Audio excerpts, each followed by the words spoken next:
Today, on Bloodbath and Beyond, we watched Pro Wrestlers vs. Zombies. Find out who is the last man standing. Today we review Pro Wrestlers vs. Zombies, written and directed by Cody Knotts, starring Roddy Piper and Shane Douglas. That's franchise to you, boy. In this movie, pro wrestlers are sent to a death trap where they have to fight hordes and hordes of zombies. The basic rundown of this movie is Shane Douglas accidentally kills a man in the ring. The man's brother now seeks revenge by raising the dead and calling to some sort of powerful demon to create an army of zombies to kill Shane Douglas. What did we like about this movie? I love Roddy Piper. Have a nice day. I liked Hacksaw Jim Duggan. Ho! We genuinely laughed throughout the movie. Who the hell do you think you are? The bitch is gonna save your sorry ass.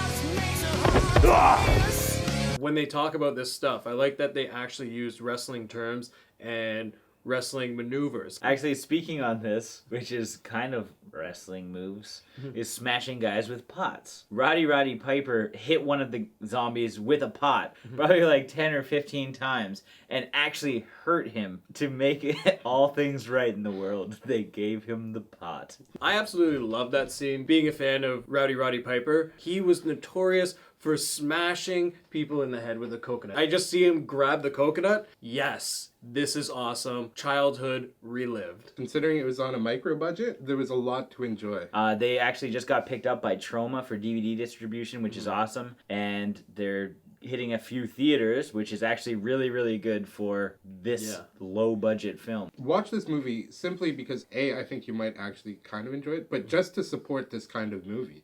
Because the fact that this could actually get off the ground, get distribution, go into some theaters is amazing. Let's get into our favorite kills. I think the most credible kill in this movie goes to one of the indie wrestlers. He was the one who had the hot pink shirt and like the gold tights. He takes best death in this movie. Die, fucker! My favorite kill was definitely Matt Hardy's death. So Matt Hardy gets mauled by a bunch of zombies, and he gets cut in half. Well, they did do some great effects there.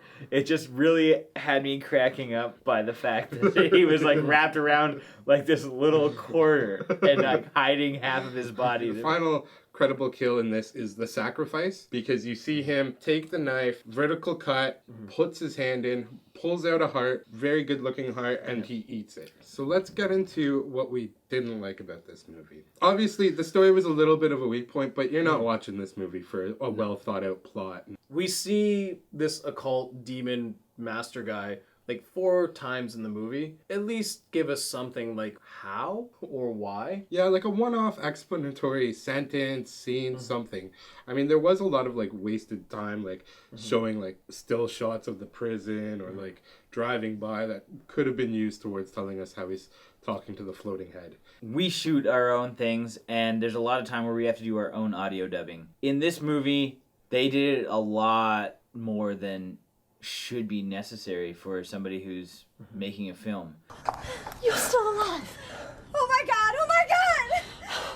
The one thing I wanted to touch base on with Shane Douglas, because the whole movie revolved around him, there was times that I didn't know how to feel about his character, which took me a little out of the movie. At first, you want to kind of feel sorry for him, and then he just becomes a complete asshole. What the fuck, Shane?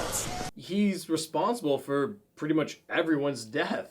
Jobbers die, not main eventers. Yeah, he wasn't a good hero or an anti-hero or a villain. He was just kind of in between all 3 states, so it's kind of confusing. Let's get into our final thoughts and ratings. Overall, this movie was pretty entertaining. I was laughing out loud the entire time, and it's especially good if you enjoy wrestling or have ever liked wrestling, because there's characters for everybody. There were some technical flaws in the movie, but we had some nice one-liners to kind of make everything better. Everything was reasonable for a micro-budget movie. I'm gonna give Pro Wrestlers vs. Zombies 3.2 men running through doors out of 5. I agree with Jay that this movie was pretty entertaining. I think you'll enjoy it more if you have at least some history or knowledge of wrestling. The technical problems, I don't think, distract from the overall movie too much if you go in knowing that it's, a